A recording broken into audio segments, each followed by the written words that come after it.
couple of new people got printers, yay! And they asked for a video on some of the basic terms because they hear us say things and they don't necessarily fully understand what it means. They got an idea. So hopefully this video will help. So some of the basics of 3D printing is understanding what a slicer is and what it does. Okay, so you got your new Bambu printer and you found a file that, well, let's say it's not from Bambu, or it's from a third-party site, or it's just a little different, and you want to get it ready for your printer. Now I have my Mini loaded here, so if you go to your device tab up here, okay, and you have more than one printer, they'll be listed here. So I'm on the Mini, who's printing right now. Okay, if you have an AMS, this will over here will show your colors that are loaded in your AMS, and that's right here. You want to make sure that this matches what's in the machine. Okay, you can edit the color by hitting a little edit button here. Now I recommend for anybody starting out, stay with PLA filaments. Okay, now if it's regular PLA, a matte, this is a matte I have loaded here, where on this one down here, it's just a generic PLA. And then if you load a Bambu on, it will auto-fill this in for you. Only Bambu filament will auto-fill this in for you. And so, and then you got a list here, and you can go down through this list and pick what filament you have. If you're not sure, generic, PLA, if it's a shiny one, a silk. And that's, you know, starting out, those are probably the two you're going to use the most, just starting out. So the next thing, after you go through and pick your film, make sure that this is set up right here. Then you go up here on the top bar here and go to prepare. Now to bring your file into here, you can drag it in, or you can hit this on the button bar here, the first one, which is add, and go add your model in that way. So I have this armadillo I've loaded here. Now if this is from a site and it's a 3MF file and the creator put good settings in, it will auto-populate all this menu over here. And it'll put all this in what the creator used to print this file. Okay, now why is this called a slicer? The reason why it's called a slicer is how the machine works. Okay, so it just sliced the file, and let me change this to summary so it gets off the list. Now let me grab this here. Oh, let me put it back here so you can see the colors. So you see in this, I have this bar all the way over to the right here that I'm dragging down. And this is the layers, okay? So it's 1 layer to 698 layers to print this. And of those layers, they're in slices, hence the word slicer. So if you pull this down, that's each layer as it does it. Okay, so it's taken this 3D model, sliced it 698 times so the machine knows what to do on the first one, what to do on the second one, what to do on the third. And so that's the slicing, is that we're actually breaking the model down into layers so we know what to do. Now, most common, we're going to start over here in some of the basic settings. Quality.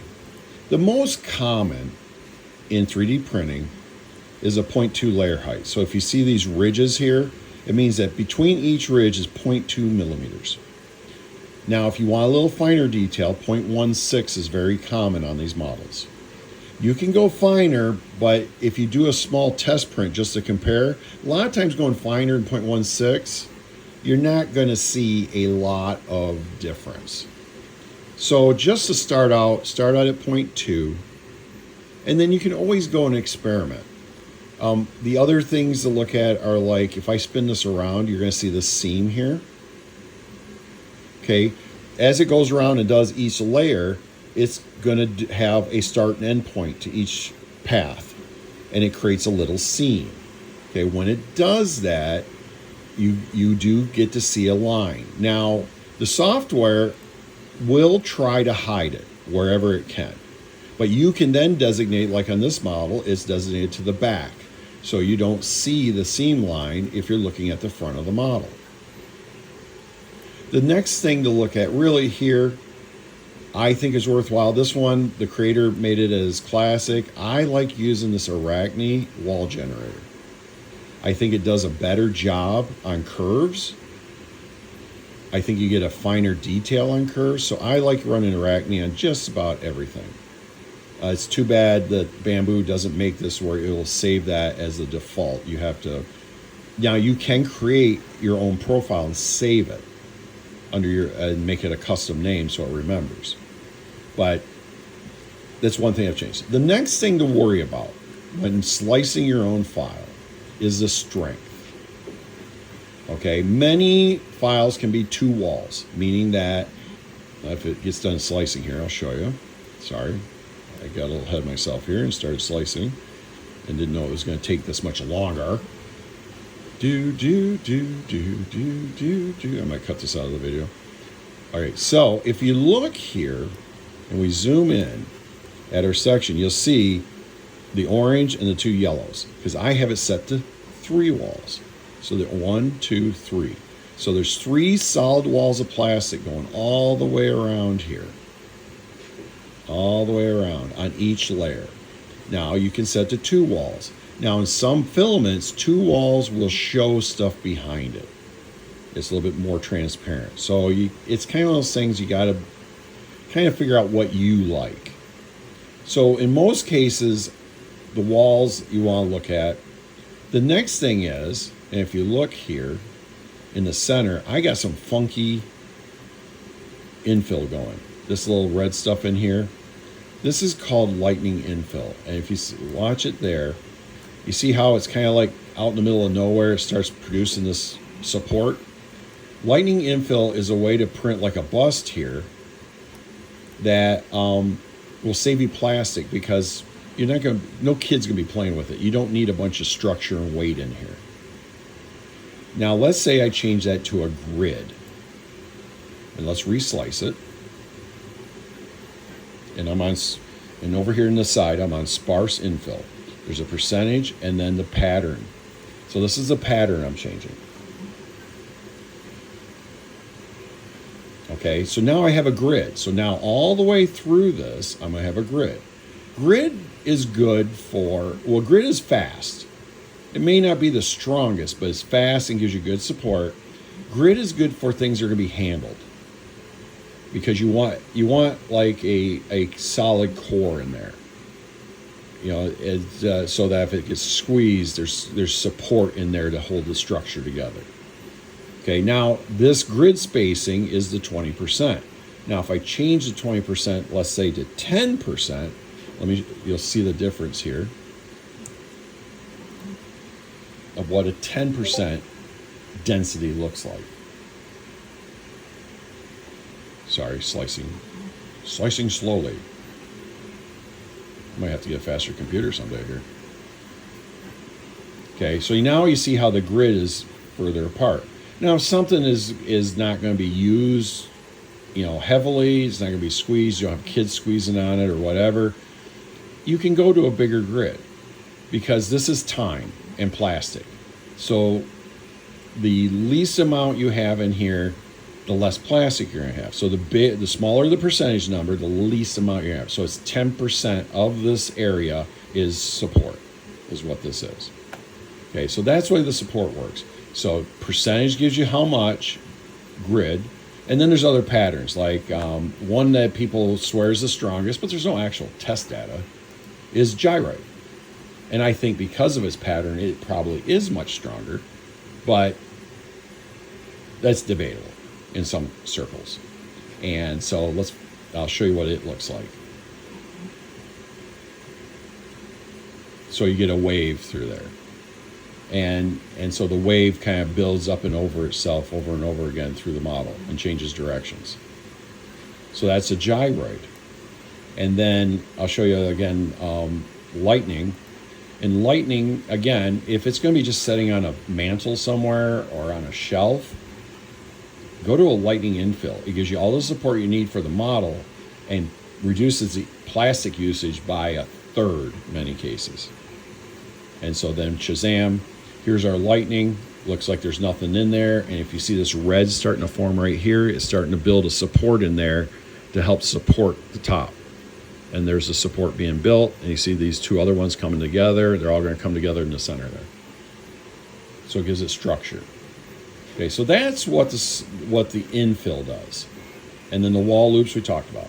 The next thing you need to worry about is support. Now, you see these green things down here? These are the supports. And think of it this way, okay? And let me get this in the right spot, and let me show you this. Okay, you see how his nose is coming out in here? Well, a 3D printer can't print in space. Okay, and if I'm doing layers at a time, and I'm going up through here doing my layers, and I get to this chin, well, if there's nothing under it to hold it there, what's going to keep it there? It's just going to fall onto the deck. Once it gets done doing the chin, it's going to go back over here, and there's nothing under it. So I need to put some kind of structure under this chin so that it's going to be there when it goes to do the next layer, and so on and so on. So I'm going to need a support, and that's what a support is. Now, there's several kinds of supports. The most common that uses the least amount of plastic is a tree support. So I turn on tree support here, okay, and then you got choices. But if you just turn on automatic, the software is going to look for anything that's an overhang and try to put a tree under it. Now, in some cases, you may want to go in and you can do a manual version and tell it where to put your own trees. But that's once you get farther down the road and you have a lot more experience. Okay, and shazam, there's your trees. So what it did is it built a structure underneath the chin to hold it up. So when it's printing that chin, it's going to have something for that plastic to sit on while it forms this nose. Now, it's called a tree because it looks like a trunk and it looks like branches, and hence a tree. Now, if I make it a normal support, and this is a traditional support, and this will take a second to generate. Please hold. I need some good hold music while I do this. Okay, and it's just a straight structure, straight up like an I-beam. And then it goes under and does the same thing. But you can see how much more plastic's being used to create this support versus a tree support. So if you look here, I hit the button too quick.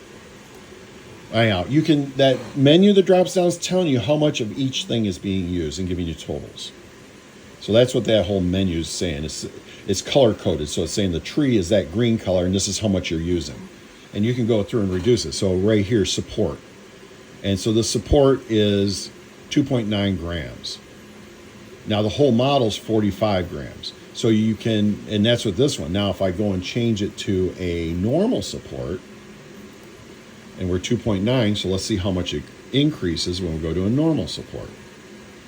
And you do the same thing with your infill. If you're worried about how much plastic you're using, you can read this to see what the differences are. So we went from 2.9 to 18.15. Okay, so that's the increase. So almost 16 gram increase from 2.9, well, 15 gram increase, a little bit over 15 gram increase from 2.9 to 18.15 grams in the support. And then the interface increased as well. So that's the difference in the supports. And so you want to make sure, and here's the thing, if you're not sure, turn on trees and see what it does. It's not going to hurt you. Okay, and the one trick about trees is some trees are difficult to remove because they get too tight and they stick. So in the settings over here to the left, there's top Z distance, and it'll be 1/6. Increase that to at least 0.24. It'll just make the trees easier to remove from the model. Now, last thing you need to worry about is your build plate, the actual surface here you're printing on. If you have a regular build plate that's gold that came with the machine, you want to go to this other tab. And in most cases, under bed adhesion, you want your brim turned on, brim type, and you want to do an outer brim. Gold plates tend to not hold the best. Now, there is other plates out there, like the one I have listed here is a Super Tack plate. There is other brands as well that you don't need a brim. Now you can leave it on auto and it will suggest if you need one or not. And in this case, in this model, we'll see that it doesn't suggest one. But it will suggest it on its own. But as you use your printer, the plate tends to, especially the gold plates, depending on your climate, the filament, and the temperatures, which I leave it all at default, things can come loose from the build plate and create what we call spaghetti.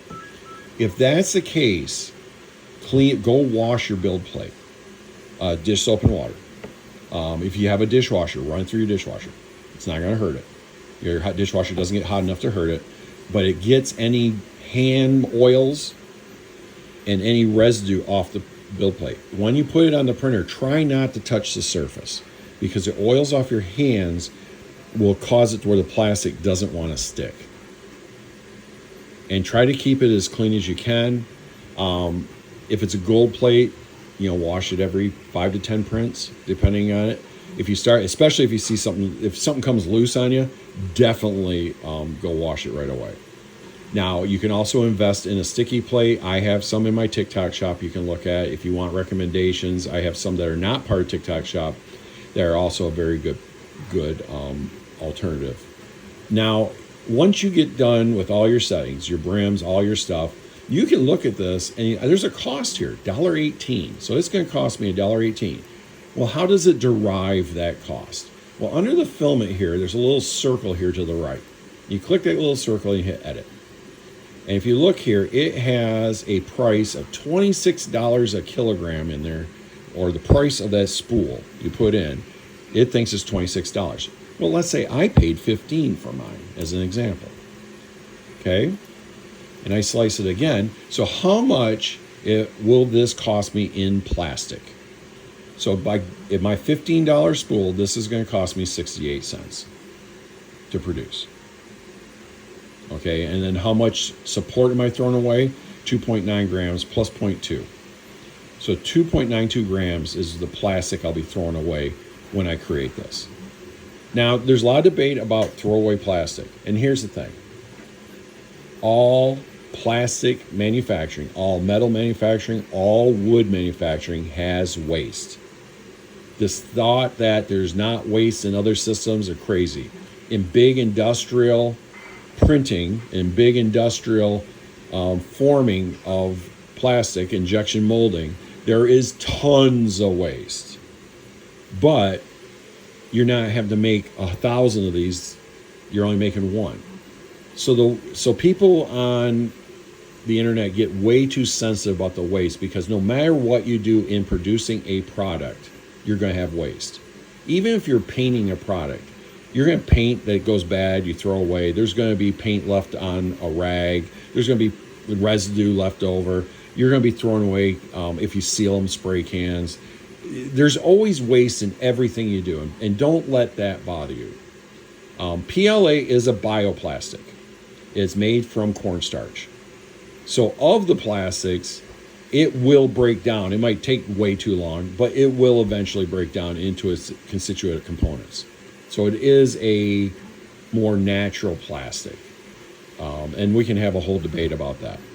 But there's some basic information to hopefully get you started in slicing. If you get any questions, unfortunately on TikTok, there's a million people and a million different opinions. Find someone you trust, ask them questions, join groups, ask them questions. Just be leery that some people are pointed one way or another. They're trying to sell something or support something, and you may get one-sided answers because of their belief system or their affiliations. And try to find somebody who's going to be honest with you, tell you the truth, and you'll go a long way. And once you figure out these little settings, you'll be doing really well.